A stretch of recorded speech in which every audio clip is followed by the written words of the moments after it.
There may be some of you who haven't heard of this name before, but he is world-renowned. For what, you ask? El Chapo Joaquin Guzman is the head of the world's most powerful drug cartel in the world, and likely the biggest the world has ever seen.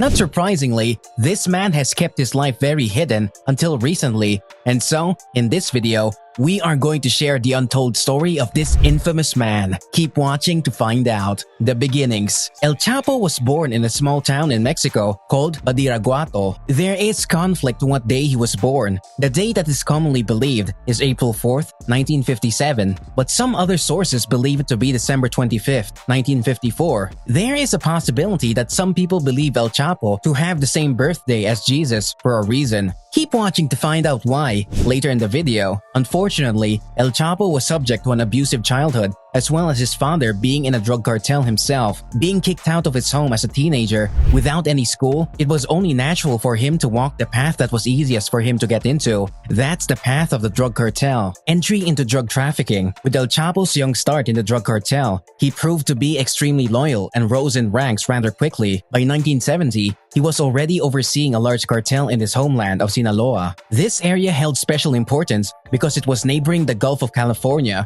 Can you guess the most populous state in America? Yeah, it's California. Not to mention that many famous and rich people reside in this state with a beautiful climate and comfortable temperatures. It's no wonder that Sinaloa held special importance for the cartel's trade. The Sinaloa era. By 1985, El Chapo gained a leader position for the Sinaloa cartel because his previous boss was arrested. Due to his intelligent and witty nature, he quickly gained respect from the world as a new poster boy for the Mexican drug world. It was already by the 1990s that both the DEA and FBI considered him one of the most powerful and dangerous drug traffickers in the world. Seeming like the cards of fate were destined for him to rise to total power regarding the drug world. The two major Colombian drug cartels started to fade. For those that don't know, the leader of the Medellin Colombian drug cartel was run by none other than Pablo Escobar, who had a Netflix series made after him called Narcos. The Cali Colombian cartel, on the other hand, was considered to be the biggest crime syndicate ever seen, according to the then DEA chief Thomas Constantine. Now that we've put these massive cartels into perspective, the fact that El Chapo's Sinaloa cartel was covering for these two cartel giants gives a deepening understanding of how huge Chapo's cartel was. However, it's one thing to produce these drugs, but it's another to smuggle them around. It was El Chapo's wittiness that allowed them to become extremely successful. For example, he would put cocaine in fire hydrants or have cans labeled chilies with bags full of cocaine. Bonus fact, did you know that the name El Chapo means shorty? He is measured to be 5 feet and 6 inches. Arrests, escapes, and his image. As a drug lord,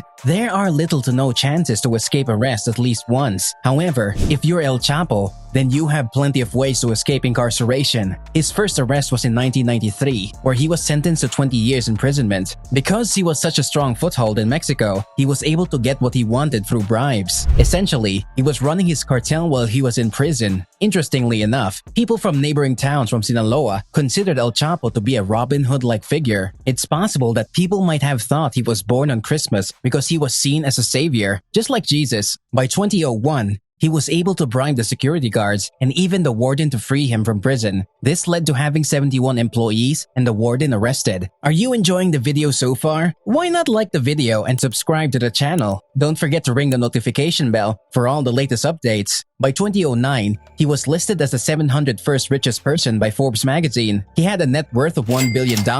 It's pretty amazing that he was on a list with billionaires as a drug trafficker. Of course, this title and many other reasons led the United States to place El Chapo as a #1 target. The US was so desperate to get him that they were offering $5 million for any information that would lead them to El Chapo. In 2014, they managed to arrest him again, but he managed to escape again. He was injured during this escape and possibly, out of fear of dying, wanted to share his story with the world. He managed to find a way to get in contact with famous actor and director Sean Penn to have his first interview ever. In 2019, he was sentenced for the 3rd time. He's still in prison, but we can't help but wonder, will he escape again? What did you think of this incredible story of El Chapo Joaquin Guzman? Did you find it both fascinating and horrifying? Let us know what you think in the comments below. Thank you for watching and see you later.